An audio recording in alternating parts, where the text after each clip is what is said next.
Antoine Vitez, marele regizor cu care am colaborat și care am fost prieten, a venit la București pentru Primăvara Libertății, a spus în românește un poem scurt pe care eu l-am învățat să-l spună, Clepsidra de Ana Blandiana. Eu vă mulțumesc foarte mult pentru acest cuvânt spus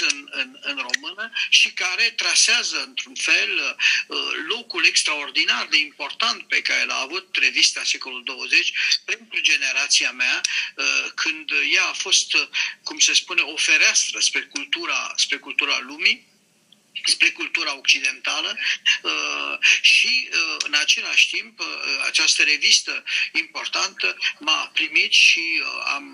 acum amintirea emoționată a faptului că acolo am debutat cu un prim articol la care am lucrat foarte mult cu ocazia vizitei unui circ chinez, un circ reputat, diferit de circ occidental și căruia am consacrat un studiu. După aceea, în revista Secolul 20 am colaborat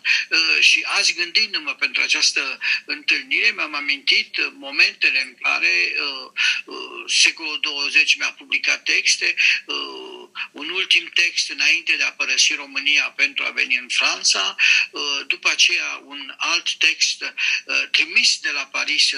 despre celebrul spectacol Roger Planchon Tartuffe și acum, la propunerea Alinei Ledeanu, aceste două volume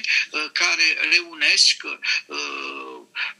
texte propuse de prieteni, cadouri propuse de prieteni, care mă onorează și mă bucură. Deci, eu aș spune la început că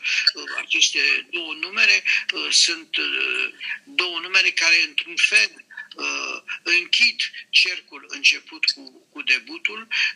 la Secolul 20. Ele se închid pe o perioadă grea a lumii în aceste vremuri, dar câteodată cercurile e bine să fie închise, chiar dacă condiția cercului închis e o condiție de retragere. Acum aș spune că privind aceste două numere care s-au realizat, ele sunt și o sinteză a prieteniilor mele, a relațiilor mele cu artiștii, a încrederii pe care mi-au acordat-o